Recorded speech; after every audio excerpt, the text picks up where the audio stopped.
Cool beans.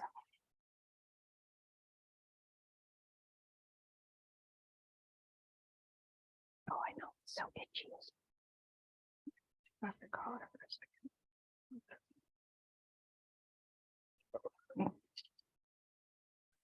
second. Excuse me, no. Thank you. Good.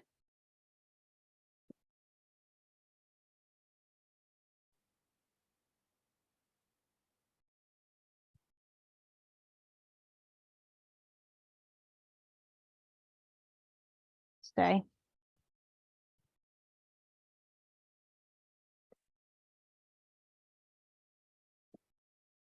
All right, it's 6:30, but we're just going to give everybody 2 more minutes to join us.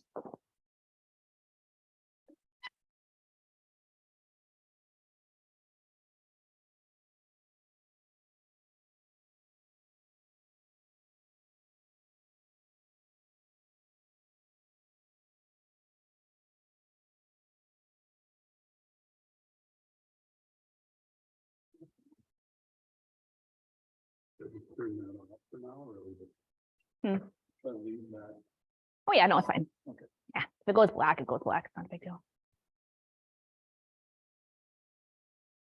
Stay.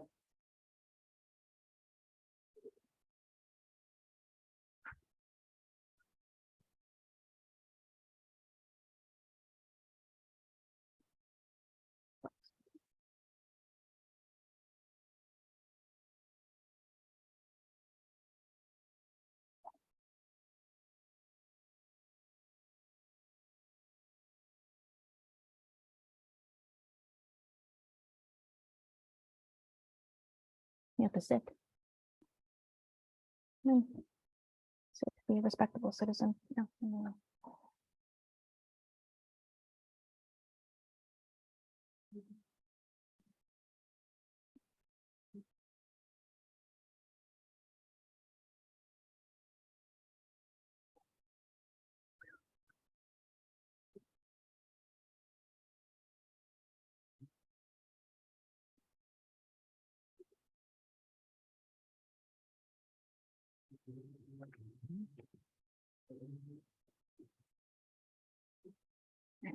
Okay, I'm going to get started here in a second here.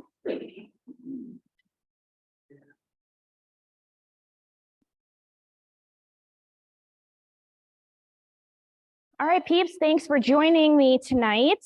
I'm here at Kismar Vizslas in the Playhouse, and we are doing a seminar on wind photos. So we're going to start with the exhibitor portion. So what you as an exhibitor can do to help get yourself a wind photo that you love and that you cherish more than not. And then in the second portion, we will be doing more of a photographer-based portion, talking about setup, equipment, and what you can do as a photographer to make the experience much more enjoyable for your clients and exhibitors.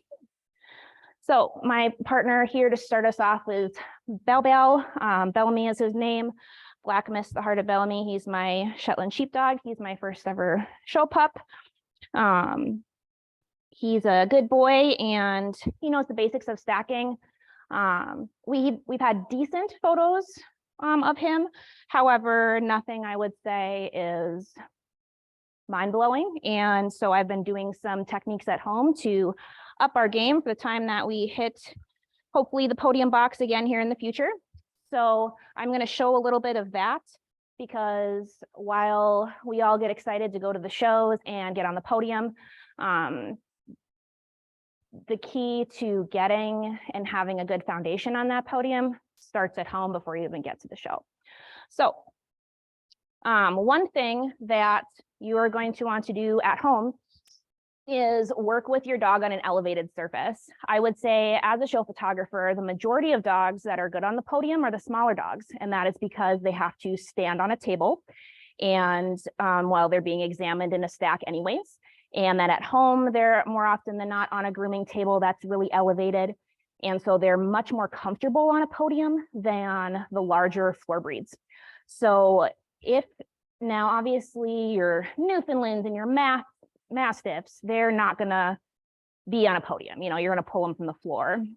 Still a different experience, but you want to prepare them for that. But your German Shorthair Pointers, your Vizslas, all those breeds that are typically examined on the floor, they're going to be on a podium for the win picture.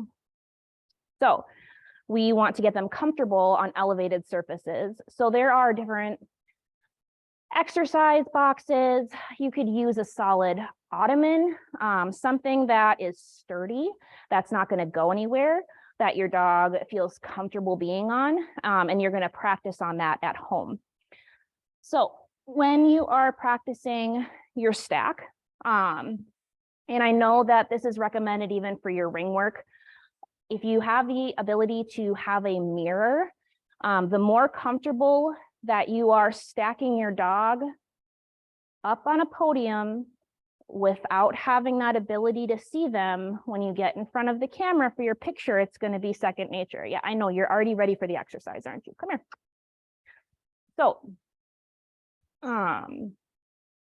you need to, while it is also the photographer's job to help be that additional eye to make sure that your dog is in a proper stack, ultimately, it is still your responsibility to make sure that you are comfortable putting your dog in that position and that they are in a position that benefits them, because you know your dog better than the photographer, who only is hanging out with you and your dog for, on the long end, a few minutes. So you need to be very comfortable with your stacking technique at home so that you have that when you go to the show. Because if you don't have it at home, I promise you, when you are stressed and you are off the high of a win and you are in a long line of exhibitors ready for your picture to be taken, that is not the time to practice your stacking and how your dog looks. It never hurts to have a buddy with you when you go to take your picture so that they can be your another eye for you beyond the photographer. Hey, your shirt isn't tucked in correctly, or smile, or relax. You know, we as a photographer can do prompts and stuff, but it never hurts having a friend there to also help you with your dog.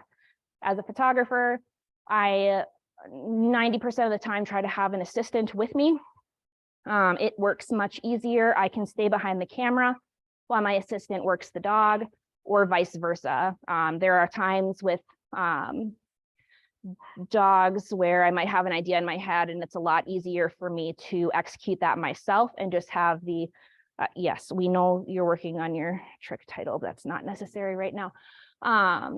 And it's easier for me to execute what I think will work for the dog versus my assistant. So, but at home, so big dogs, you need to work on your elevated surface. That is the key, because you want them comfortable when they come to the show and they get up on an elevated surface again. Now, another thing that I've been doing with Belle here is I got some exercise equipment, and this got off Amazon, not very expensive at all. And it's a little balance thing. And I've been working with them, yep, here, come on, here. And what I do is I position them on there, and you just get them used to that. As you, sure, you know, as dog people yourselves, training takes repetition. And then, so once he's been comfortable getting on and off and working with the balance, I put him in essentially a stack. Now he's obviously elevated. However, this allows me to put his feet in the position. He knows he's supposed to stay on the target. Yeah, I did not actually gesture you to do that, thank you.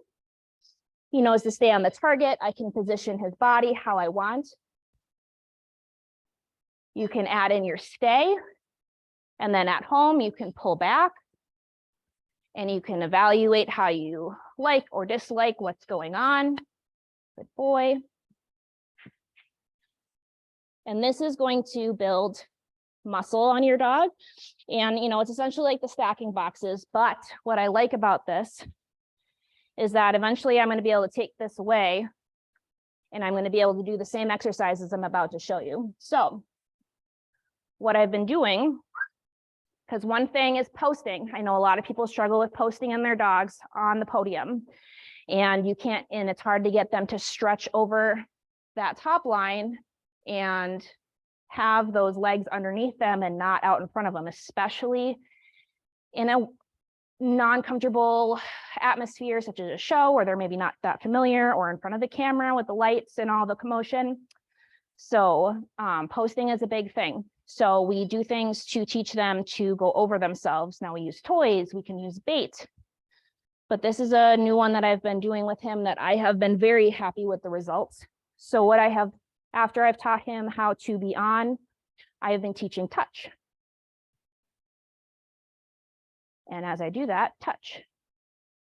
He pulls forward over himself.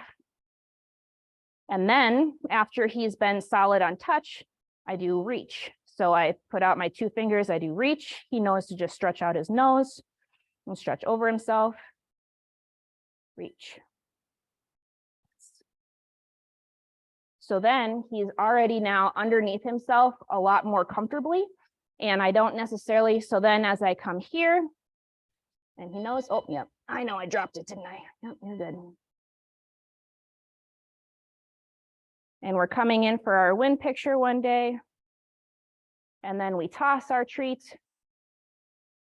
And we have a beautiful thing. Now he's obviously still on his thing, but this then, good boy, translates to when we're in our normal stack.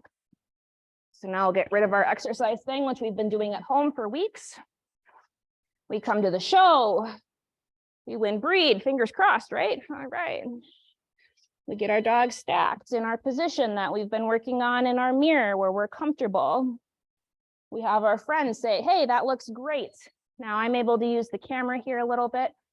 I can see that I need to put this leg back a little bit. We're a little too far out underneath ourselves.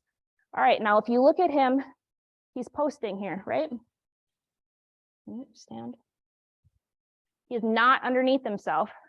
So, but we know stand, and then I'm going to do a touch. Yes, we're already better. I'm going to do reach. Yes, we're already better. He moved his leg a little bit, but I'm actually okay with that hind end still. I get myself into position. He knows what he's doing. I toss my treat. We smile. We're underneath ourselves. That's a heck of a lot better than he was when I took the target away originally. Yes, good boy.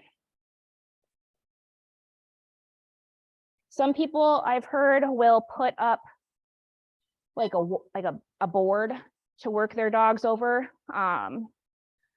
You know, Dobermans and stuff like that. Elizabeth Nelson had told me that's how she kind of works. She baits them and has them kind of reach over it. I really like the target because it gives them a place to focus. They know not to move their feet.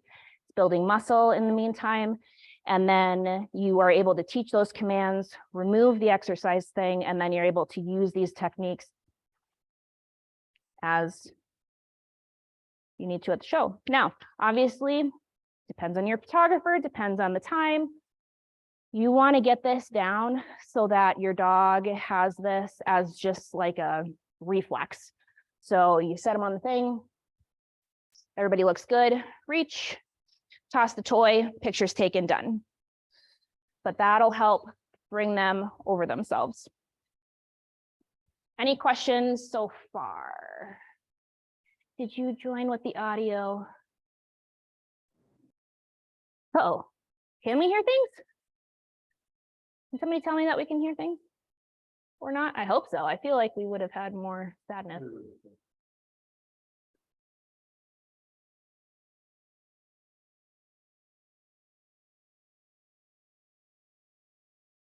All right, cool.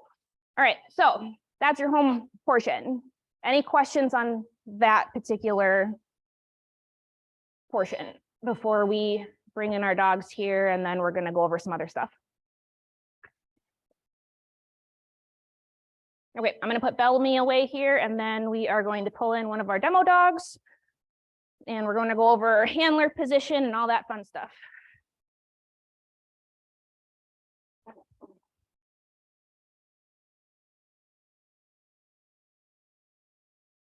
Oh, whoever wants to go first. Let's do Astrid first, maybe, and then we'll pull out the toys.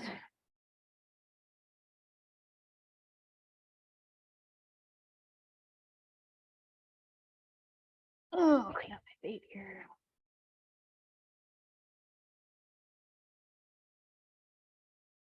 Ooh, these are crumblies. Okay, so while we're waiting for Astrid to come up, I can't speak to all photographers, obviously. However, if you are nervous, you're worried, you're new, it never hurts to, if you have time in the morning or during a lull before you show, before they're swamped, to go over and just express any concerns that you may have. It doesn't hurt. I love hearing it, you know. I want you guys to have a good time in front of the camera. With the setup that I personally do here, you're going to be able to see your picture pretty much instantaneously. We'll go over that kind of near the end. But I don't know what that was. But oh, maybe somebody accidentally turned on their mic. It's okay. So any hoozle. All right, we're going to have Astrid, the mini American Shepherd, up on the table here with Lisa. Oh, such a good girl. So Lisa's going to go ahead and put her in a stack. Typically, you want to aim to have them more in the middle of the podium. When working with a camera, whatever is closest to the camera is bigger. So that goes for your body and that goes for the dog's body. So if you want to show proportions evenly, you want a completely straight profile like Astrid is right now. If you have a dog where for some reason, I honestly can't think of really a situation in this case where you'd want the hind end to be more emphasized, you'd have that hind end slightly more towards the camera. Also, if you want the front end, or if they're more a face breed, sometimes you do slightly more of a 3/4. So you'd have the hind end further away or the head closer. So with the mini American though, you want the full. So as we take a look here at the camera, we can see she's underneath herself a little bit. So as a photographer, we do like to help. This is where coming in with the assistant is nice. Thankfully, right now, I do not have to, here's my little toy here on it. I do not have to worry about clicking the camera at this particular moment, but we work. Now, it is your job. Yep. No, it's all good. Yep. Okay, so Lisa just told me dangerous toy. So this means that balls are a no-no. That is what I need to know as your photographer to get your dog's best picture. So in this case, I will not use the dangerous toy, but I can chi bait. Okay, so in this case,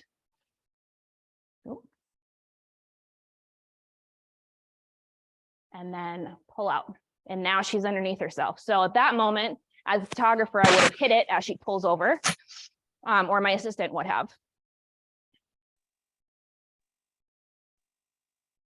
Oh yeah, nice. Thank you, Brian.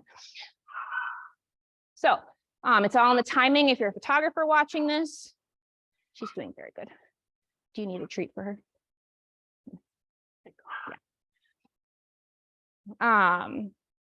But that is the other portion is you need to know what works for your dog. So there are times where I have people say too much of a toy. Okay, don't use the toy. Then we use noisemakers. I have a few noisemakers. Don't show them a toy. And then I might toss a treat and then she's looking a little more forward. Another thing that you can do, this just does not want to stay on me. Is if you have a stuffy, sometimes you don't necessarily throw it, but you take it and you pull it down. I unfortunately don't know what language that is. I can save the chat and maybe find out because I don't think I can translate it. Maybe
Are we good now?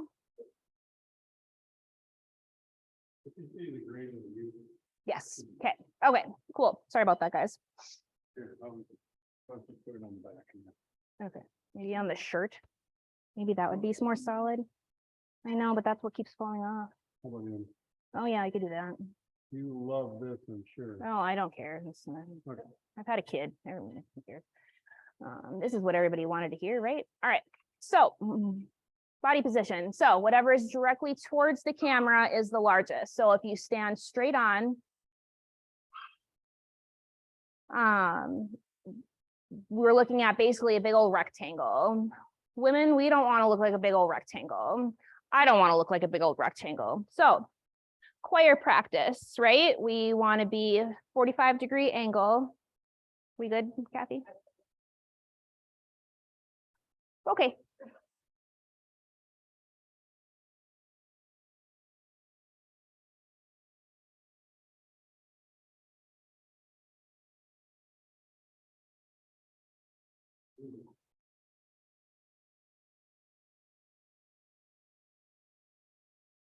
You're not able to do it. Okay. So what you want to do is you want to angle yourself about 45 degrees from the camera so that you give yourself a slimmer profile. And then what you want to do is typically the leg closest to the camera. You want to bend your knees slightly. We never want to stand with our knees locked. That's going to make us pass out. Granted, you're only in front of the camera for a few minutes, but I digress. So relax, roll your shoulders back. We pop our right hip, we drop our left, pop the left knee, and now we have this S shape that is a lot more flattering to a lot of our bodies. So, so yes, and then shoulders back. Now, a big thing that people have concerns with, double chin. Myself, I have horrible side posture. It's something I know I need to work on, but it's my flaw. I tend to roach my shoulders and then I will kind of go like this, or, I look like I have no chin. It's not attractive, right? We don't want that. A lot of people will lose their chin or they will double chin. And that is because you guys kind of get tense and you try to look perfect. However, we need to roll the shoulders back and down, deep breath in, exhale, and then you actually want to push your chin out slightly. By pushing your chin out slightly, yes, it feels awkward and it feels like you're just poking your hole out of your head out of a turtle shell.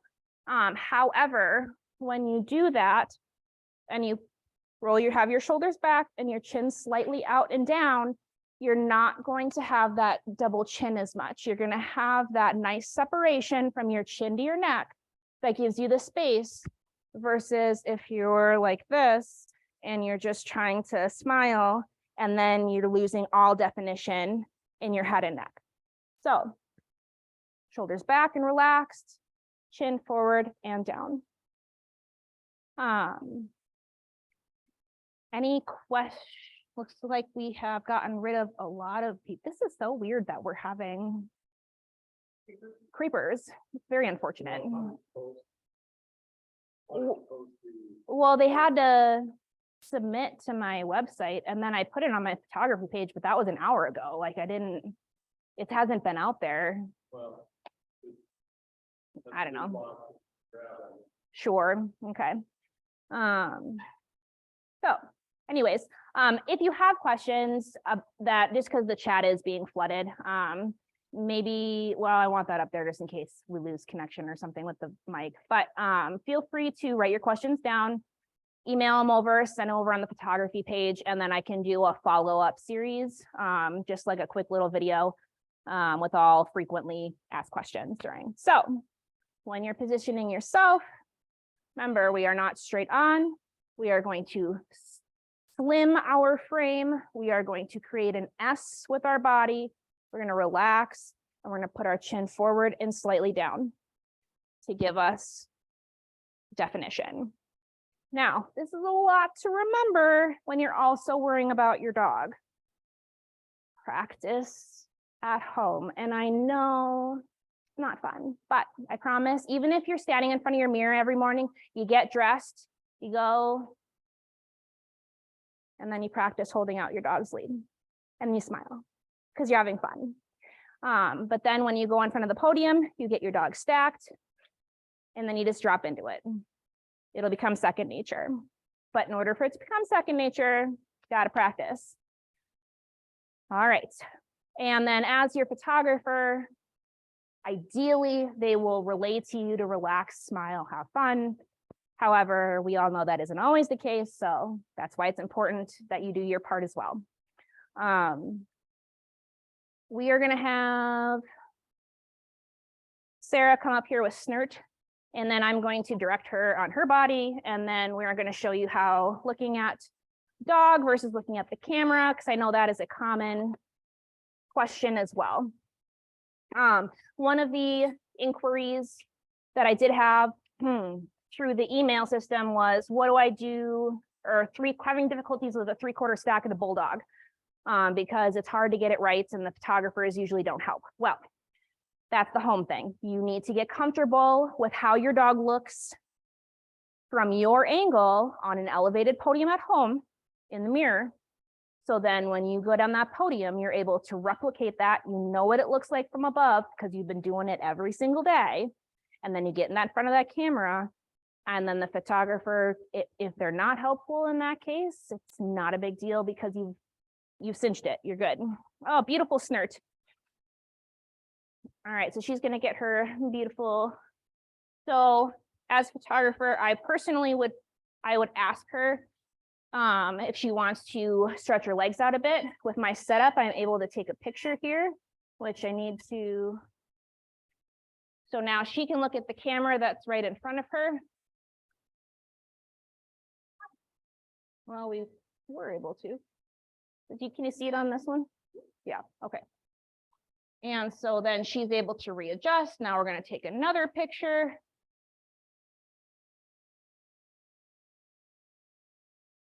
And does she like that better in regards to the legs? Yeah. So that's the handy part of doing the TV setup is because while I am comfortable with many breeds, I do not know every breed, and different breeds are stacked differently and different breeds require different things with their ears. Spaniels, you do not get the ears on most spaniels, as I have been told many a times. You don't use toys because otherwise you get the ears and you don't want the ears. So beautiful stack. We would do with the Doberman, we like to get the nice arch in the neck. We're not going to worry about this at the moment. We are going to focus on Sarah for a half a second here. So Sarah is going to be ready. So now Sarah's straight on, and Sarah is a beautiful human, but there we go. And then you can slightly drop that left, pop your left leg, just a hair. Yep, there we go. And now you have a beautiful S silhouette with your beautiful Doberman. And then when we bait Snert here.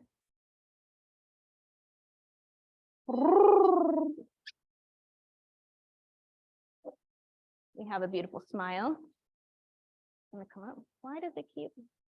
There it goes. So one thing, and we'll get into this in a little bit more.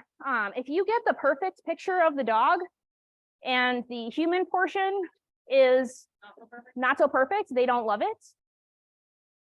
I personally, as a photographer, it is more beneficial to me to just not worry about the dog, take a second picture of the human being as they are as they like it, adjust them, and Photoshop that upper body onto the other picture because it's less stressful for the dog, it's less stressful for the handler, and it takes about 10 seconds to do in Photoshop. So we can do it again. Turn your body slightly there, Sarah. There we go. And oh, was Kathy going to be my helper here for a second? All right. There we go. There we go.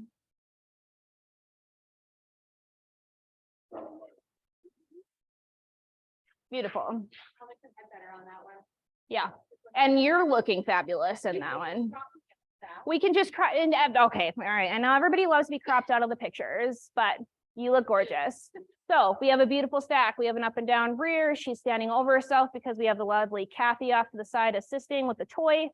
We have a smile from our handler, and we have a beautiful photo that they would hopefully purchase if it was in the gallery. Oh, okay, you'll purchase it. Yes, what's your question, Kathy? My question is what do you recommend when there's stuff sitting around the podium on where you should position your dog? Oftentimes there'll be some really obnoxious flowers or something like right there. Yes. So that is one thing I have come to, it's a fine line I'm finding as a photographer. You want decorations, however, they need to not obviously block the animal. So So as the handler, should you request to the photographer if they should move something? yes, communicate. But do it politely. I don't get offended very easily. It takes a lot to irk my biscuits. But if somebody's like, hey, I think this is in my dog's way, I'm happy to move something. You know, or hey, can we move this off to the side? Is it okay if we do that? Personally, I wouldn't find that offensive. And if you do it in a nice way, I can't imagine somebody would, but you never know. Somebody could wake up on the wrong side of the bed. So yes, as a photographer, you want to be smart about your decorations. For instance, this last Fargo show that I did, everybody loved the setup. We had sparkles, we had flowers everywhere. However, with my no, I want to keep that if that's okay. I had some, now it was off the podium, but it was right here. So this is great, right? It looks nice.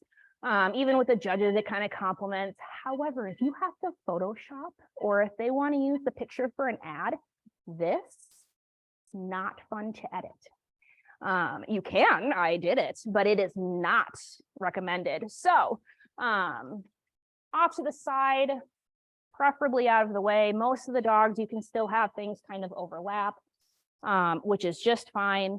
But you do want to keep the top of the box for the most part clear, and then able to like edit things more easily if so required, which we'll get into that in a hot minute here with the photography stuff. Any other follow-up questions? That was a good one. So what, as a handler, Mhm.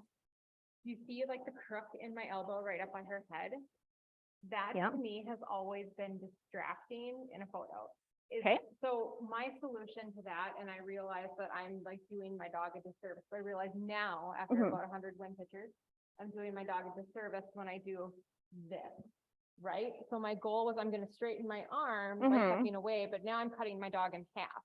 So is there a way like that you can recommend to get like a straighter arm if you have to hold the tail and not just look like an awkward panda the whole time? I Well, think that that's a really tough question because the photographer, you as a photographer are always looking at the dog. right.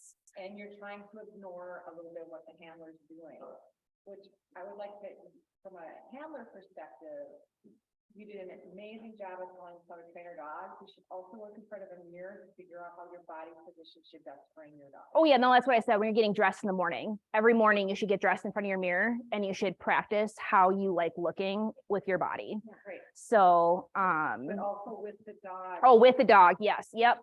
And that's, yes. So then if you have the mirror when you're stacking your dog, good point, Kathy. So if you didn't hear that,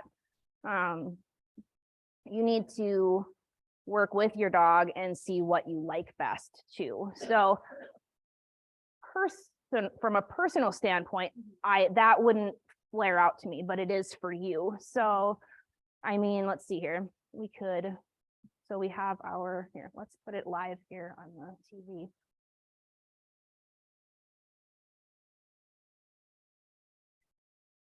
Okay.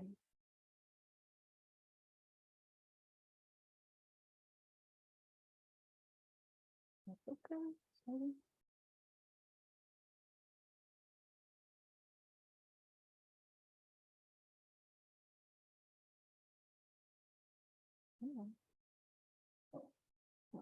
Okay.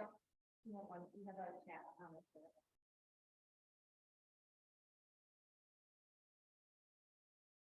I was just gonna say that, dropping your hand so that it's more at the cheek.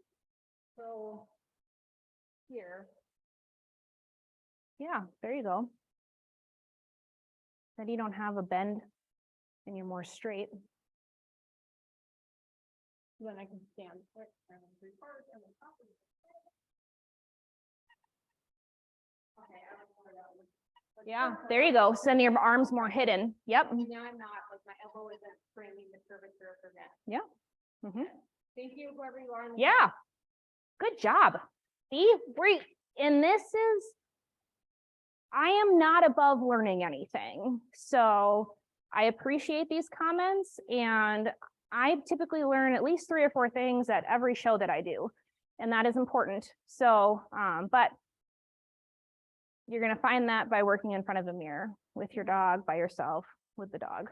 So that's all. Good job, Snarky.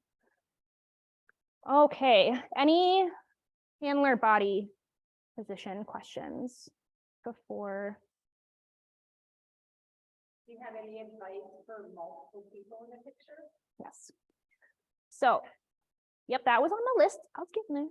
So, Lisa, can I have you join in as a human friend?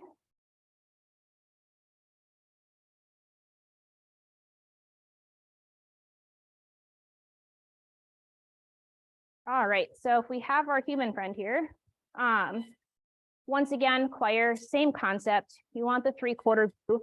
I personally do not like hands in front of business because that is where everybody's eyes go to. So we can either do back behind or just relaxed with a slight bend in the arm. Yep, perfect. We do not want Frankenstein arms or things that look awkward or pointy fingers. Nice and relaxed, roll the shoulders back, relax on the side, and hands there. Yes, yeah, oh, there we go. Hands. All right. We're having fun now. This wasn't the seminar you thought you'd have.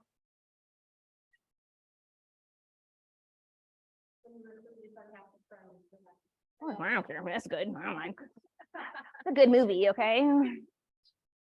And then as you have your judge in here, they're going to be typically standing right here.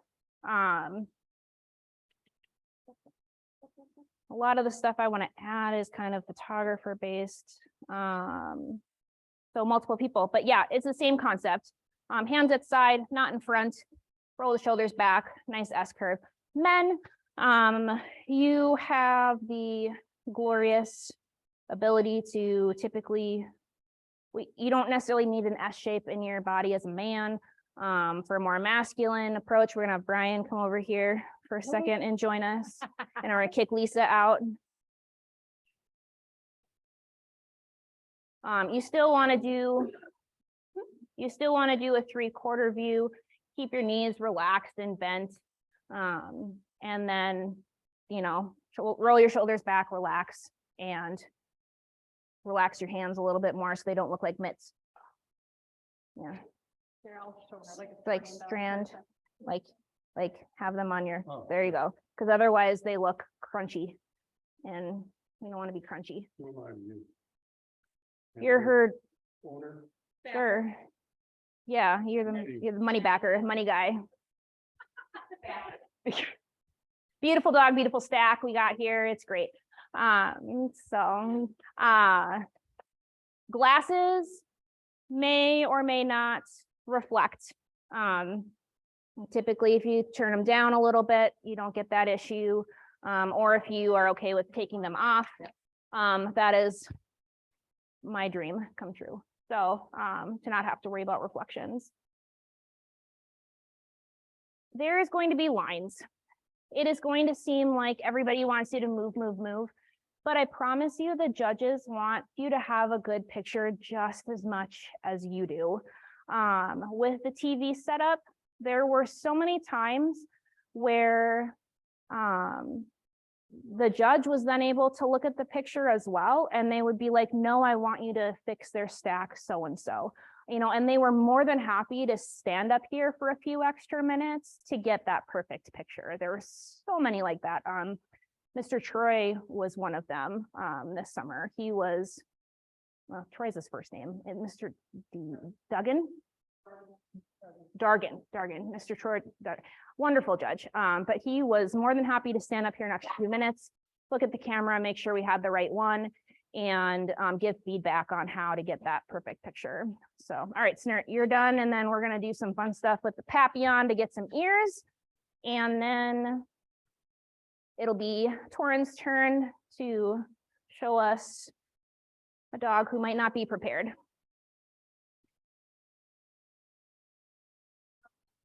Oh, sorry. Give us a few minutes here. If you have a question, feel free to pop it in the chat. I think we have 4 new messages here. We end up pause and look. The table and the dog is just too low. We end up squatting.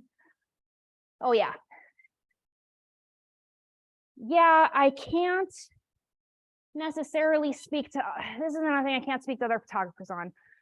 I do have a secondary platform to add to this so that I do have that height available for the really small dogs, dachshunds, you know, Papillon, you know, in this case, we're going to be, I didn't bring it with me tonight, just because of calling things and getting ready for a show I'm going to this weekend. But we can do a little bit here with what we got and we'll see how it works. But I know there have been some exhibitors who I believe have had this concern, but not necessarily communicated it because they've asked me to come to the ring to do pictures. And then they have the table in the ring so that the dog is elevated and they do a ring picture. I personally have enough, like the elevated box so that we can do it here. So that's a per photographer thing, unfortunately, but we can kind of do some options on sitting with the lower dog. And like Lisa here is on her knees. I know that's not necessarily a comfortable position. I myself even have horrible knees and that makes me cringe having to think about doing that. However, we can do it like this. Lisa could come forward and she could sit in front of the box depending on, you know, if there's nothing in the front, or you can ask so that you can have the dog next to you in the stack still and still able to sit and look presentable. If you're in a sit position, I highly recommend this one. Once again, we are turning about 3/4 to the camera. I create the S shape here by putting my leg underneath and having the bends in my knees. Wiggly puppy. Oh, okay. This, I don't know this technique, but I'm all for it. So They stand better if you pick them up and just take their feet and drag it on the table and then set them down. And a lot of times they'll stand because they'll be like, what the heck just happened? I love it. I love it. So if you heard that, pick them up, get some electric static hair going, and then they'll stand. What just happened? I don't know what's going on. So then if Lisa wasn't here, and I could then still hold the dog in position and have a nice dealio. She can stand behind. Now with Papillons, they are the butterfly dog, butterfly ears. I had a tennis ball. Oh, I threw it in the bag because, yes, because dogs, it was not an Astrid toy. That's right. Okay, so, but it is a Fox toy. So these are my favorite Papillons. So she gets them in position. And then I take it and we bounce it. We get that lovely ear. They look up, we get those beautiful eyes. So once again, I'll even, yeah. So he's in a 3/4 view because they are a face breed.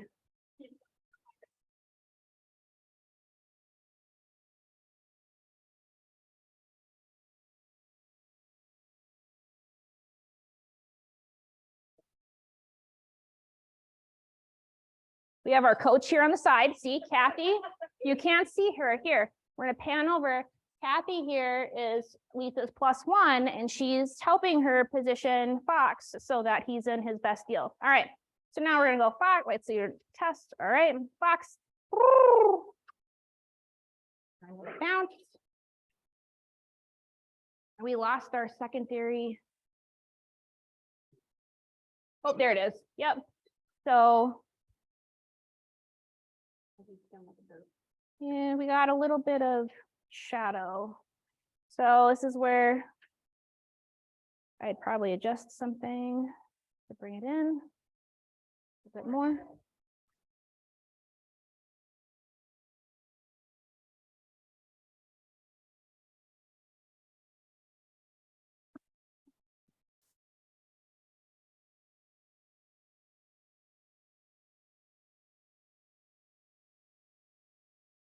So I don't mind a tongue sticking out because and that takes a 2-minute Photoshop job. If that's what I'm dealing with. But I'll get that into the other portion. All right, so Fox.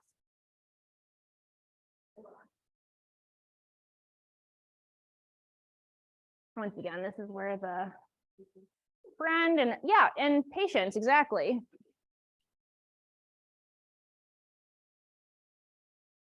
Better, not as shadowy. So, and realistically, I'd take another one. It's hard pushing the button and doing the toy at the same time. This is why I have an assistant.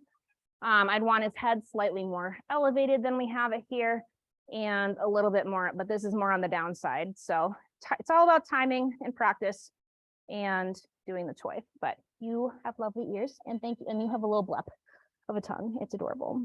Yeah, little tongue blep. All right, perfect. Thank you so much, Lisa. Another question? Yes, Kathy, question. Kristen, Yes. when you're by yourself and you have people coming up, friends trying to get their people to get the best picture, they get in your way. Yes. What's the best way for an exhibitor to talk to the photographer to ask, how should my friend help me and not be in your way? Yeah. So friends and help, honestly, is, and that's how I'd say it is, you know, I have, Alicia's going to help me bait my dog. Okay, cool. If it's not working for me as of now that's a risk you take too as an exhibitor, depending on your photographer. It's a one-shot wonder. You better hope Alicia, and I don't know who Alicia is, I'm making up a name. You better hope Alicia is on her biscuits on how to do things, because if it's a one-shot wonder photographer, that's what you get. Me personally, I don't mind taking multiple pictures. So if they say that they want to use their friend to bait the dog, okay, cool. If it's not working for me, I have no problem communicating to the exhibitor, hey, I'm just gonna give this a shot myself if that's okay. Can you please step to the side while I do this? Just be polite. Like, that's the communication between you and photographer is key. But also, like, it's important to do it in a polite way because they're stressed, probably because they want to make sure everything's going smoothly. They don't want to take up the judge's time. You're stressed because you feel the same way, but you also want to get the perfect picture.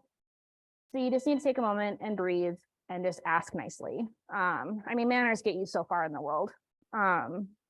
So that's the key. So you need to know what triggers your dog. If you're going to have your friend do it, you know, and it's a one-shot wonder photographer, you need to make sure that you're comfortable with that outcome if they have an assistant, because, and that's just the way it is, unfortunately. You know, there's no guarantee on anything. That's why I like the TV setup, because you guys get to see exactly what you're going to get. You know, we can do a picture of the dog, say you don't like how your chin looks, we can do another run real quick. I include the editing in my costs because it takes less time for me to Photoshop that than it would be to get the dog perfect and you perfect in 5 more shots. So kind of rambling here, but that basically it's just communication. If you are assisting and there's a lot going on, be mindful of the photographer's setup. Oftentimes, you know, depending on the room that they have, it's kind of a crowded space. There's going to be cords. These, you know, big things here are their lights. This is what makes the picture look good, essentially, in regards to the lighting. So you don't want to be standing in front of it. You also don't, you know, you want to be mindful. We try to keep it out of the way, but you don't want to be tripping on anything. Watch out for cords.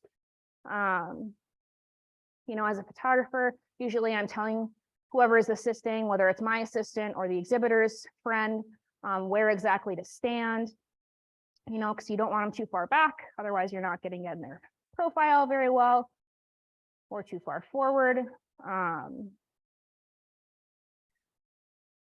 Random tangent, just because it popped into my head. There was a question in one of the emails about what to do with your golden retriever's tail. So I'm gonna grab, actually Beepo can come over, Torin can come over. He has a tail, it's wispy, but it'll work for what I wanna show you guys. So Beepo here, Torin, I don't know what I should call him. Beepo is his nickname, Torin's his real name. He's our Cavalier King Charles Spaniel. He does not show conformation and doesn't really have like he has a free stack, but he does not have a table stack. So we're gonna do some troubleshooting here and also some other random things. So may I touch your dog? Yes. All right, so we're gonna pretend Beepo here is a golden retriever. I know it's very similar, don't get confused. He's not a golden retriever. So when you're holding out their tail, a lot of the times, you know, you're doing it like you are in the show ring, where you have it out there, and then you just want the feathering to be able to drape naturally. You do not want to grip it like this, because that doesn't look right. So a nice gentle hold out like you would in the ring. Oh, such a good boy. Oh, such a good boy. Comment on that, is be conscious of what your breed standard says, how the tail height should be when moving. That's where you want to hold it at. So what Kathy is saying is because I don't know if they can hear you. Be conscious of your breed standard on where it should be while moving, as that's where it should be while in the picture. So level or slightly below, not, you know, if they are a high carrier, high carry. But once again, while we as photographers learn things every day, I do not know the breed standard of every single breed and therefore cannot guarantee anything. So you need to communicate to your photographer if they're telling you to do something. There we go. Okay, so, all right, so we got Beepo here. So we are going to try, so I want you to just put him in a stack and see, we're gonna see what we look like.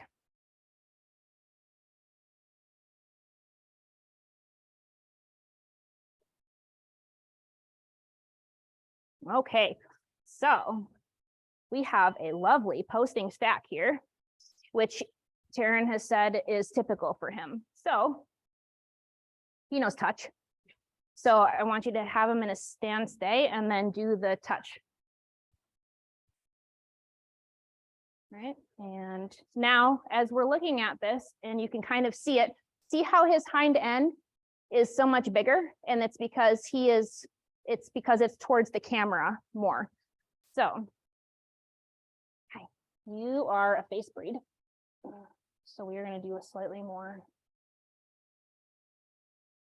He's like, what is going on? That is also, please ask your exhibitors as a photographer is if it's okay to move their dog's feet. Some dogs do not appreciate it, especially a stranger. All right, I'm gonna stand. You're a manly man.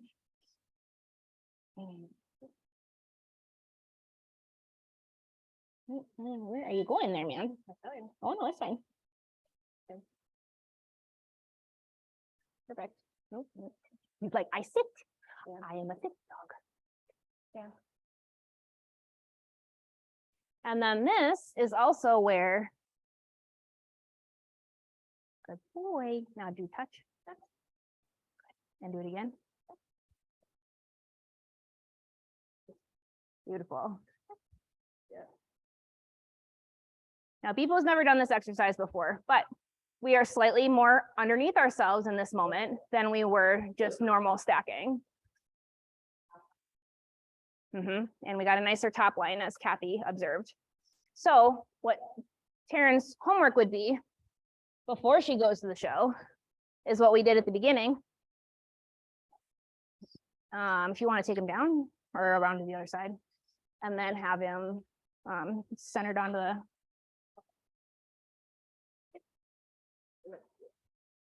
Perfect. Now, this is already getting him to stretch over himself. It is having him underneath himself, and it's giving him a target to work from. So she's going to go home if she was going to be practicing for showing, and she is going to do this for weeks where she's just having him stand on this. She can work on hind end awareness to have him move around, build up that muscle, and then she's going to do the touch. And having the circle target makes him know that he's not supposed to move his feet, unlike a few minutes ago when we did not have it and he was moving his feet all over the place. So he's getting. So then when we remove it after several weeks of training, he's going to be a rock star.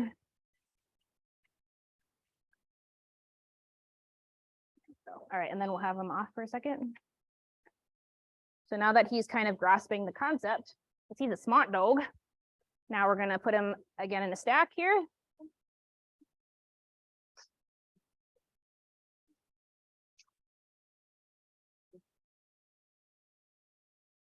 All right. Stay.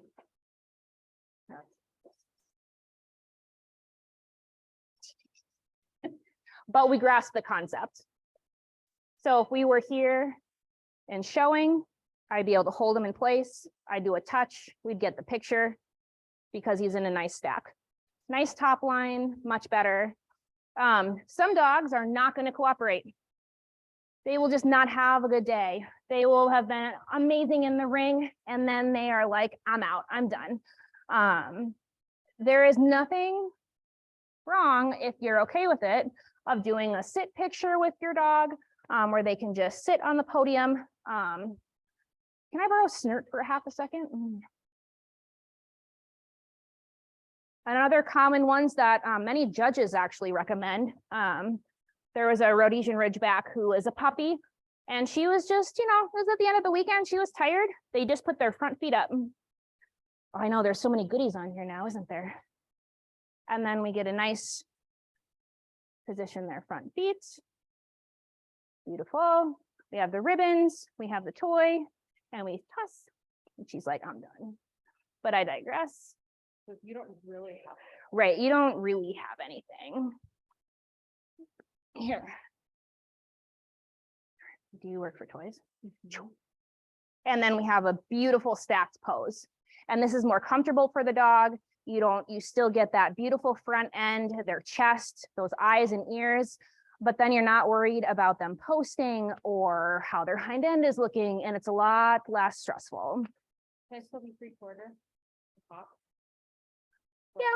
Yeah, I would, because I would still, you don't have to you doesn't have to be dramatic, but just a little, give yourself a little shape. Right.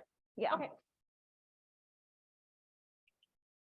Any tips for wiggly? Oh yeah, and then for the wiggly puppies, that was a while ago, right? Yep. Okay, I'm glad you guys can read from a distance. All right, any questions before I think?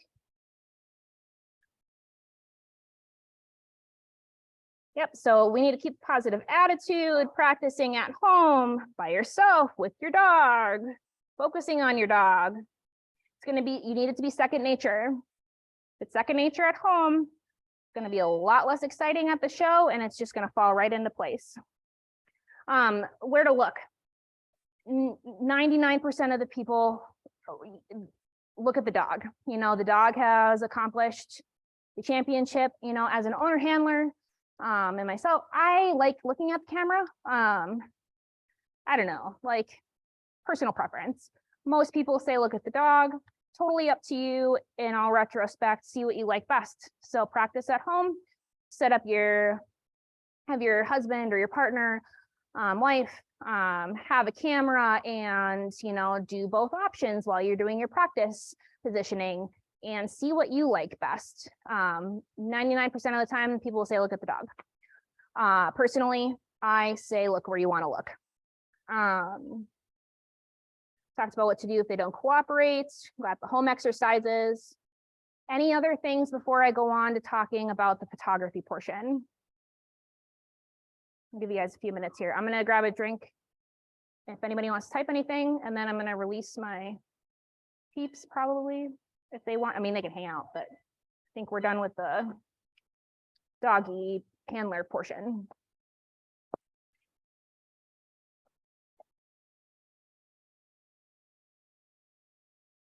Okay, nothing's coming up. All right, so those of you wanting to know about the photographer portion, let's get nerdy on some gear.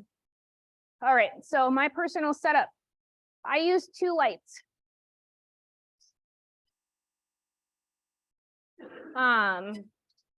Most of the time, well, 99% of the time, I use, these are strobes. So the other options for lights, I mean, there's so many. Another option is in here. I don't know exactly it's a strobe kind of, it's a monolight. That's what the word is. This one is a monolight. Let's see here, I'll unplug it. Cord's not very long on this one. This one is required to be corded. So power is required for it. That's one of the negatives where these are batteries that you can recharge. But this is a monolight. These are a lot less expensive.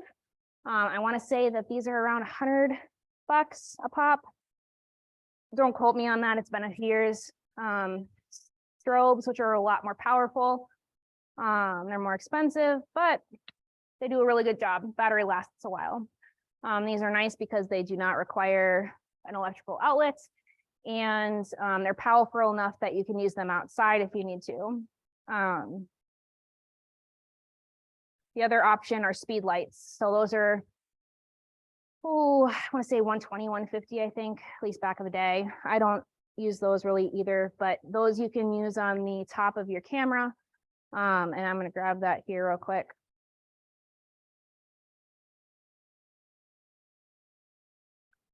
To fire your flash. So personally, I use 2 soft boxes, 45 degrees from either side of the podium so that everything is evenly lit.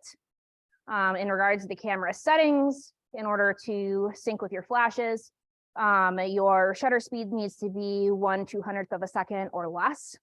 Your freezing motion, I pretty much have it always at 1/200th. My ISO is at 160, and then my aperture is at 7.1 typically.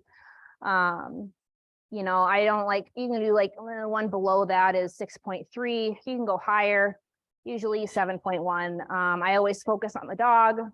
Typically with that high of an aperture, the people are still in focus as well. Excuse me.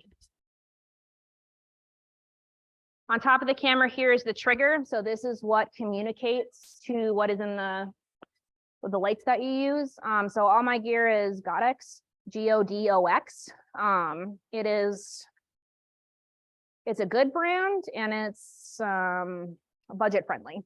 So I've always used Godox. I've been happy with it. It communicates well. Only time I get in pickles when things aren't firing quite right is when batteries are low. So keep your battery charged.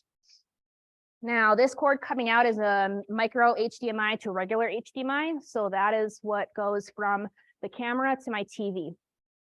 This setup will then show whatever's on the back of my camera onto the television to the right, so that my clients, exhibitors can pretty much live view the picture that we just took so that they're happy. I the rates of clients purchasing show pictures doubled from last year to this year. And the only thing I really changed was my setup. So, some people are going to buy the picture no matter what. I'm one of those people. If I get a picture taken at a show, 95% of the time I'm going to buy the picture because I took it for a reason. Most people want to love the picture. They want to really enjoy it. So if they know what they're getting before they even leave the podium, their desire to buy that picture is astronomically higher because they know that they're leaving and it's going to work. Now, as a photographer, like I talked about, on the exhibitor side, sometimes we need to adjust posing so that it's going to work for the dog. Another thing that I always say to clients personally that I like to do is if it's just not working, get what you can and then just have them come back later. I have no problem photoshopping the judge in personally. I'm going to be doing a class. I think I'm going to make something for mid-January on show photography Photoshop so that you can make it painless. But sometimes it's just way less frustrating for you as the photographer, for the exhibitor, and then it's way less stressful on the dog to just walk away. There was one time, there was a dog who came up not having it, done for the day. And I'm like, just go back, come back when it's quiet, we'll reshoot. They decided to come back the next morning when the dog was fresh. We got him on the podium and we got a beautiful shot. And then I just took the picture that we had from yesterday with the judge and I slapped it on there. And doing that, they got the picture they loved. They had a great experience because they were able to come back refreshed. And now they're going to go online and they're going to buy the picture. So everybody's happier when you just take the time to just make what you need to make work in a way that's less stressful for everybody involved, because the time it takes me to Photoshop a judge in is minute compared to trying to get a dog to be happy and give if they're just done. So I highly recommend as a show photographer to be comfortable with Photoshop to do that because it will make your life so much less stressful. So anyways, so they're seeing their picture, they are happy with it. Hey, can you maybe make the bumps a little less? Personally, I have no problem doing that. Do you think that I have pictures of myself that I did not tweak a little something? No, and I'm not above saying that. Like, there was wrinkles in the shirts, something sticking out like it shouldn't be. Well, nip tuck with the Photoshop, nothing wrong with that. You're not changing who you are as a person. You're simply fixing a bumpy shirt. So nothing wrong with that. I just asked them to put the request in the studio notes at checkout. Hey, can you fix my hair? One of my strands is all wonky. Like, it makes them happy. And the way that you treat your clients, especially when they are stressed, if you treat them with kindness and patience and respect, they will want to come back to you time and time again. I promise. So you need 2 lights. Some people, photographers, I have seen, they do a bare flash on top of the camera and they just shoot it. And that's where you kind of get that, I don't know, very artificial lighting look. Personally, I don't dig it. I like the nice even lighting, kind of the fine arty feel. If you do as well, that's where I recommend the 2 lights. If you can only have 1 light, that is where your diffuser comes into place. Do not use bare lights. You need to use your diffuser. So as you see here, the actual light is facing towards the back. So it reflects into the back of the umbrella here, and it bounces off the silver. And then it goes through the diffuser panel to spread out the light.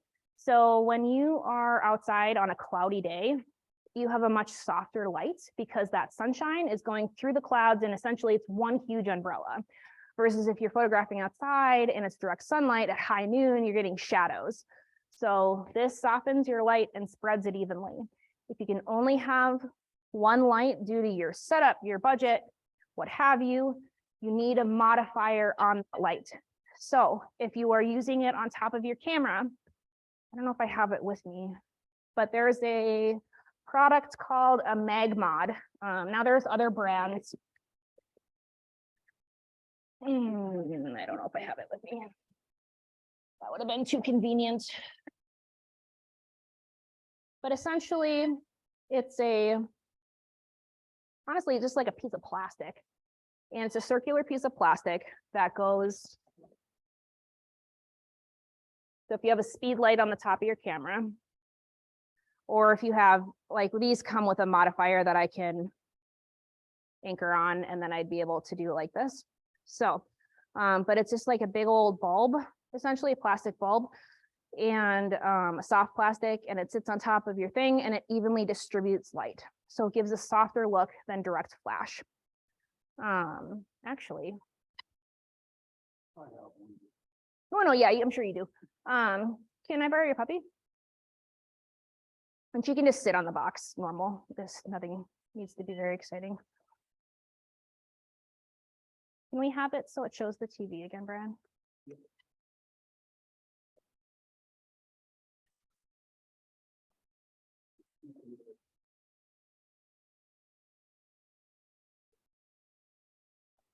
So I'm going to show you guys. My settings are going to be the exact same. I'm just going to hold my thing because I don't feel like putting the modifier on.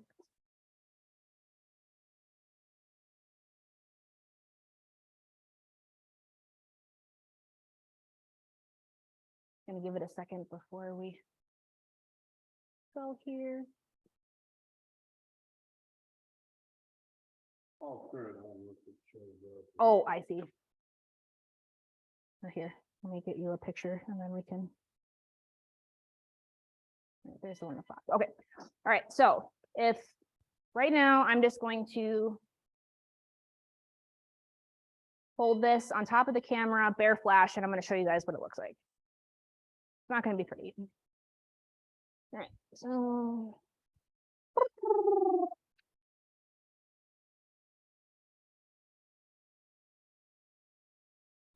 All right, so see how we have a little fuzz, because of the reflection, but you see how we kind of have this very straight on deer in headlights look, and the light is not even. We have a harsh shadow on the back side here. It's just not as flattering. It's not an even light. It's very harsh.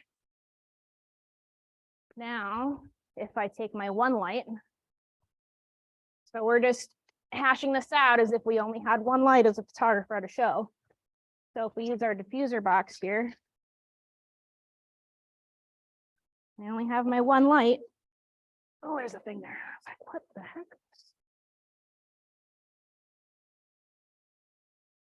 I'm going to still slightly angle it so it's not front on. Oh, she's going to get these pictures. All right. All right. Oh, yeah. All right. And we're going to go.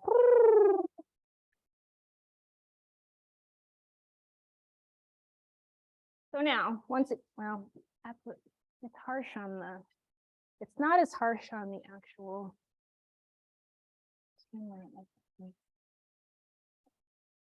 Slightly more directional, however, it's less-ish harsh, but you see how we still have the shadow on the backside. This is why I like two lights. However, it is slightly less if you're in the headlight than before. Now, the bigger your modifier, the more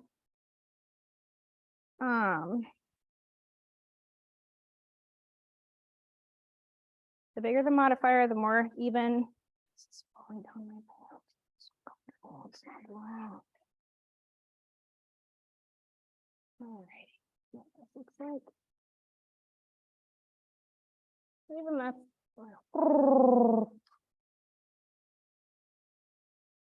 a little bit better.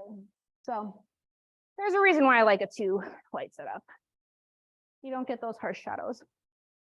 But There's an exhibitor with a dog who has heterochromia, Because with the two colored eyes, when the light hits that blue one just right, her brown eye completely disappears. And she looks like she only has one. Should I So are you protect doing her? 3/4 views then with them, or are you doing side profiles? It's up to whoever, like, I'm just. Well, no, I mean, you're stacking your dog. So that's what I'm wondering, when I'm stacking my dog, should I stack her so that she has her brown eye to you? Or should I stack her so that you have the blue and then have them throw out in front so that you don't get as much of a full-on profile? Right. I mean, that would be personal preference, I think, at Okay. that point. I mean, so if you're doing a profile stack, you're going to get one eyeball. And it's, you know, if you're doing a traditional stack where it's the show side, it's going to be whatever color that eye is. Doing it with, I mean, there are things we can do to edit to like bring out the brown eye, but then that's against the breed because you want that dark, like if it is a brown eye, you want it to be the dark color. So no, Joy the There's- colored eyes. there's no solution to heterochromia, unfortunately. It just looks like a little ghost eyeball. Yes, it does, puppy. Don't want a vegetable. So yeah, The marble is probably, different, but the two tones- right, yeah, no, I feel you on that. So I would probably just do a straight profile, yeah. Yes. If I only wanted to invest in one or two backgrounds, Mhm. color choices that are best for most dogs. I really like this one for, oh yeah, sorry. So Kathy asked, as a photographer, if you can only invest in a backdrop or two, what colors to do? I really like, so this is like a fine art backdrop. So it's like a painterly feel. This size is 10 by 10, I believe. Or is it 8 by 8? Maybe it's 8. I don't know. It's 8 by 8 or 10 by 10, one of the two. I can't remember. So 10 by 10. It gives, yeah, let me get to a picture that actually has a nice splash on it. Let's see.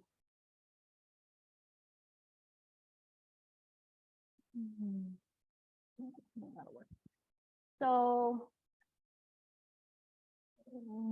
it's not the best, but yeah, the colors are a little now, and it looks very green here, but on camera it's more blue. I should probably stand where you can see me. But this is plain. You can dress it up with your props if you want. I know there are some photographers kind of have their standard. Melia Photography, they do a beautiful job. They always have that gray fine art backdrop. Gray is nice. It looks well on everything. You know, with your lighting and how you do things, the dogs are pulled away enough where even if it's a gray dog, it's not going to blend into the background. Don't do black. That's asking for problems. Personally, I like the fine art look where it's not just one solid color. It also makes editing. I know, I really like this picture, don't you? Yeah. You know, I'm able to edit. I personally edit out wrinkles as a photographer. I know some people don't. That personally drives my OCD crazy. You know, when I'm at a show, typically it's stretched out with clamps so that it doesn't, but don't do white, don't do black. Kind of like your neutral, unexciting colors. If you're only, this is like my main one in regards to the fine art that I have. I feel like it's pretty versatile.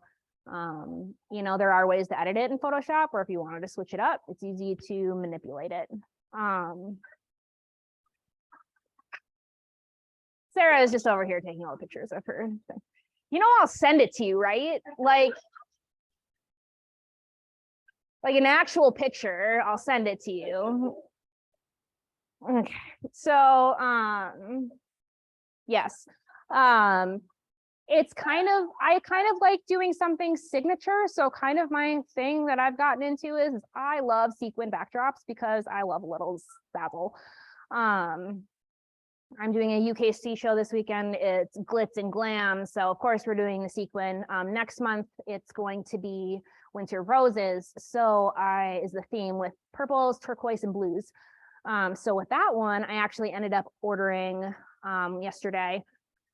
It's a fine art backdrop that's like with purples and teals and stuff like that with flowers, but it's very soft. So it's not like a hard picture. It's very soft. It's going to photograph very nicely.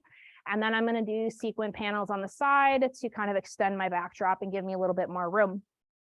It's another thing, make sure your backdrop is big enough. Do not do anything less than a 10 by 10. And even this 10 by 10 can sometimes be small. 99% of the time, clients want 8 by 10s if they're going to do prints. I size all of mine to that 5:4 ratio, 8 by 10 or 10 by 10 and stuff like this. Regardless, I'm going to have to extend my backdrop. There's going to be editing. I'm editing out the sides. I'm adding a little bit, extending to fit everybody in and do all that. So I would not do less than a 10 by 10.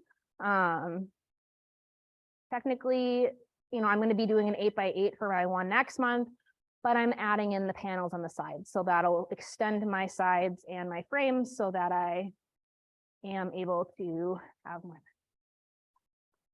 pixel size that they offer in picks if they're an ideal size. Okay, so picture sizes for our photographers. As a photographer, I do full resolution. So that varies from camera to camera. I have two cameras. I have a Nikon D750 and then I have a Nikon D810. 750 is technically more geared towards action shots. The pixels, I want to say it's like 24.6 megapixels or whatever it is. The 810 is larger. I want to say it's 42 megapixels. Whatever. I just do full resolution. Some photographers do social media size. So those are typically 200 or 2048 pixels on the long side. They typically come with a watermark and they're not for printing. Like I said, I work with the full image and I crop it down to the size that I need it, and get rid of the junk. And then I leave it personally. I don't resize any further than that. They're getting the full resolution when they purchase an image from me personally. So some people just do social media. They have to upgrade to do the high resolution. From a photographer's standpoint, I don't do that because unfortunately there are people who are not honest in the world and they'll take your social media size image and print it anyways. Also, with all the editing and everything that I do for an image, it's $50 for my image, whether you're getting your 8 by 10 print or your full resolution image that you want to print on your own, $50. And the reason that I do that is because it takes me the same amount of time to edit and procure that image to send it to you digitally as it does physically. In fact, there's more cost involved because of shipping and printing when I do your print. However, once you get your print, it's the print, you're not using that for ads or anything else. I also do a package deal for shows. So if they want the high resolution digital as well as the print, it's $80. And then they get both. And that I include shipping and all the costs included in that. Those are the two products. Well, two products in a package that I offer for my confirmation show photography, wind backdrop pictures. Other photographers will offer different print sizes and yada, yada, yada. I keep it simple. So if they want the print, it's an 8 by 10. If they want the full resolution digital, it's full resolution digital. No more sizing, no making it smaller. That's what it is. That's what works for me. I've been happy with it. You need to do your cost of doing business and cost of goods sold to determine your pricing. This is my living. My photography is my living, so I need to make sure that I earn a living wage. So yes, pictures might seem expensive, but there's a lot that goes into it, you know, beyond equipment and travel, and then the time editing and software costs and all that. You need to make sure that you can take a paycheck at the end of it, because you can't live in the negative. So yeah, but you know, and if you want to offer more print sizes, you know, and I always tell people if they want something unique, they want something special, they can message me and I can get them a custom quote. But when it comes to setting my gallery prices, it's just standard, those 3 things. And I include all my editing in that fee. So with that fee, I am comfortable editing those pictures, adding in a judge if I need to. I'm going to be doing, like I mentioned earlier, a full session on, like, I'm going to do a Photoshop seminar on how to do those editing. When you are doing a AKC confirmation show, if you see judges walking around, grab them and pull them in for just a picture of them. You set them up like there's a dog. Personally, what I'm going to do, I've left my podium in previously. However, that bites me in the tuchus when, for instance, an exhibitor might be like, well, I'd like both of my judges in this picture because they got, you know, 2 breeds, 2 days. Okay, cool.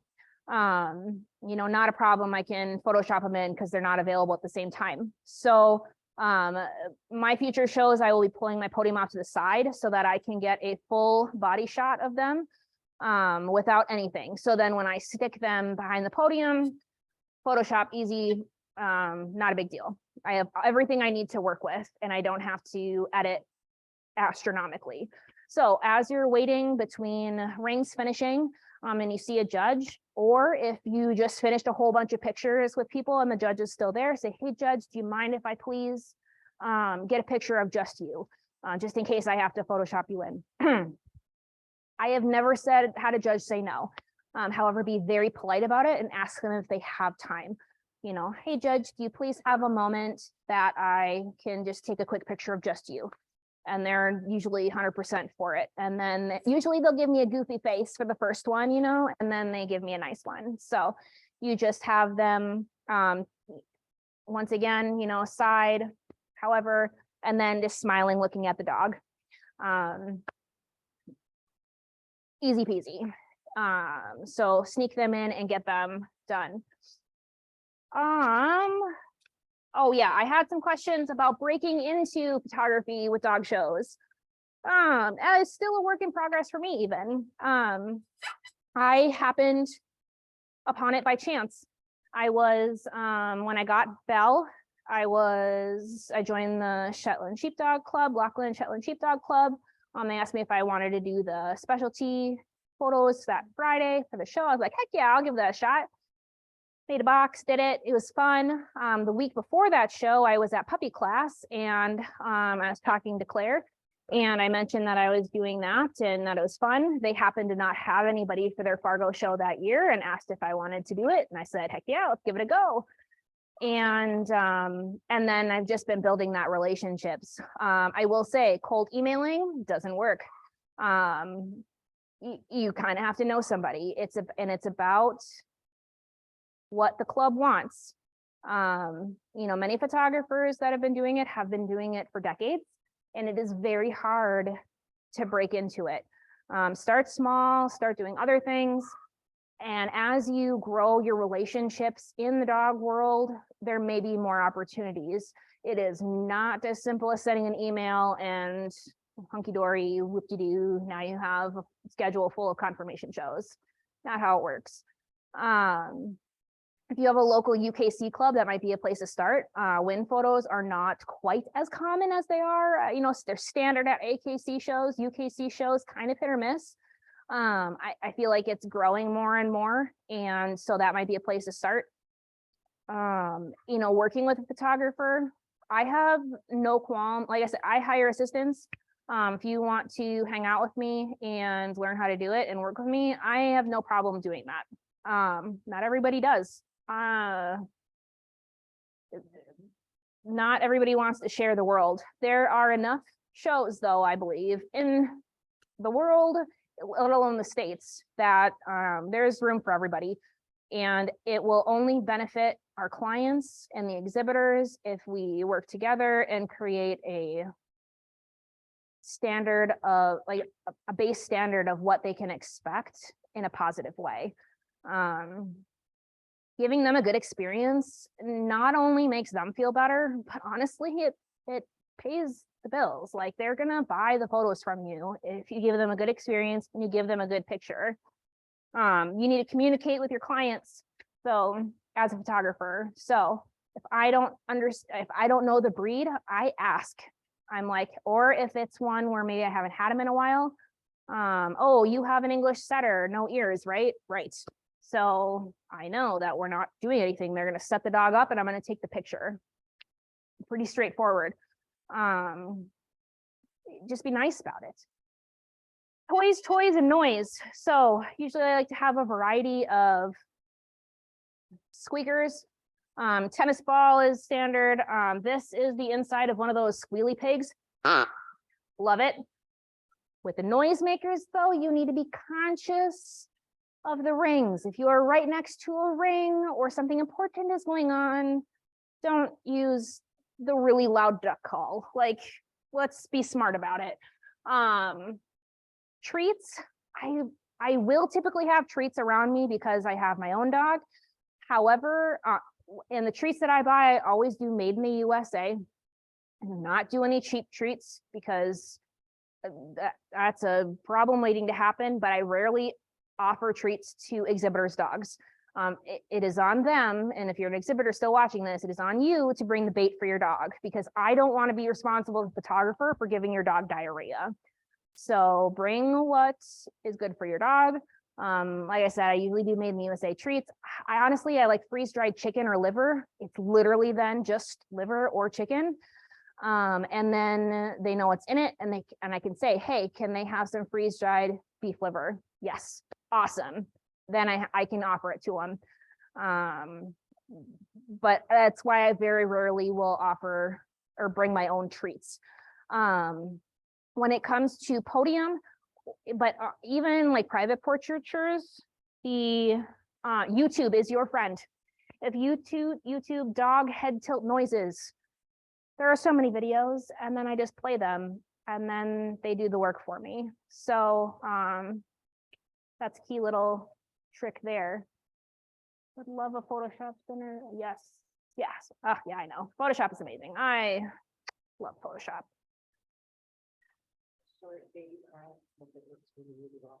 Oh, what? Oh, yes, baby crying. Oh, sure. Or I do like a puppy whimper. Those usually work. Where I used to work at a vet clinic, and so I would have to get pictures of pets for their portrait, in their file anyways. Just make goofy noises, like anything that you can think of, if they go for that. And then they have like a fuzzy toy that looks like an animal. But I usually gauge, like, if they're okay with the owner, I ask, is this toy going to be okay? And they might be like, yeah, they really like it, but don't be aggressive with it. So what I'll do is let's just pretend this is a fuzzy animal.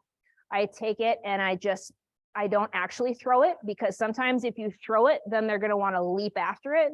So if you take it and you just have your assistant like move it back quickly, then it's enough movement to capture their interest. However, it doesn't promote them jumping off of the podium.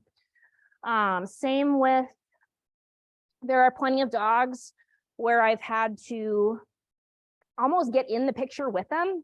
There will be, if you go to, I don't think it's up anymore, but there are pictures of me from my first Fargo show where I was doing it myself. I had a camera trigger. I don't recommend this at all, but I had a camera trigger, and I would trigger the camera while I was doing something. And 90% of those photos was like me in their picture, like this, and like making some face, and my butt was in there, and it was fabulous. Not fabulous, but it was fabulous. And so, but that's where Photoshop comes in. Disappear myself. So Photoshop is a friend. Don't be afraid to use it. I had so many comments though that year. Can you please edit out that weird person in the corner of my image? It was me. Yes, I'm not gonna leave myself in your picture. So, yeah, so camera hooked up to TV. They get to see it. Lights, I prefer 2. Backdrop, podiums, I make them myself. I kind of went off of, a couple of the superintendents have podiums that you can use. Personally, I like the dark wood. It's clean. But I just make them out of 3/4. This one's made out of 3/4 inch sheet plywood on the sides and top. Then the smaller one I have, I think is 1/2 inch birchwood, but I don't know. Otherwise you can hire a woodworker to do it. So, but I made these myself. I just use outdoor carpet on the top, staple down. Oh, this is the backside, but that's fine. Yeah. Oh, and then signs. Okay. So if you're beginning into show photography, those little like cool signs where they have like the photographer's name and the show name and all that fun business. Personally, I don't use those. I like to switch it up, but basically I just use a blank wood board that I painted black. We'll just use my planner here, and I set it in the middle or maybe off to the side with a little stand, and it's blank. And then when somebody orders their image and I go to edit it, I add all the show information, the ribbon. I find that is much easier than switching out signs. I don't, when you want to keep things moving along, the last thing you want to do is have to worry about reserve winners, winner's bitch, winner's dog, best of breed. If it's black, fine, you add it in Photoshop, takes 2 seconds to do. And then you don't have to do anything. And then I actually picked up at the thrift store today 2 frames because of the Glitz and Glam show. I wanted to do a black or a gold one, a gold border. So I got a really nice, pretty gold frame. It'll have a black, I'm just going to put a black piece of poster board in the middle of it. And then I'll be able to edit all the show information into it. And it's going to look pretty cool. So Photoshop. Any questions, photographers that are hanging around? Or exhibitors yet on anything you want to ask?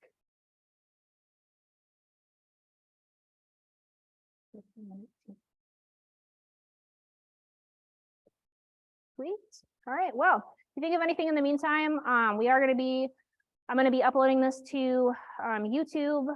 It'll probably take a while. I don't know. It'll probably be a week or 2. Link will be sent out via email if you signed up for the seminar today. I'll also post it on my photography page so that you guys can have a link to it in case for some reason the email doesn't go through.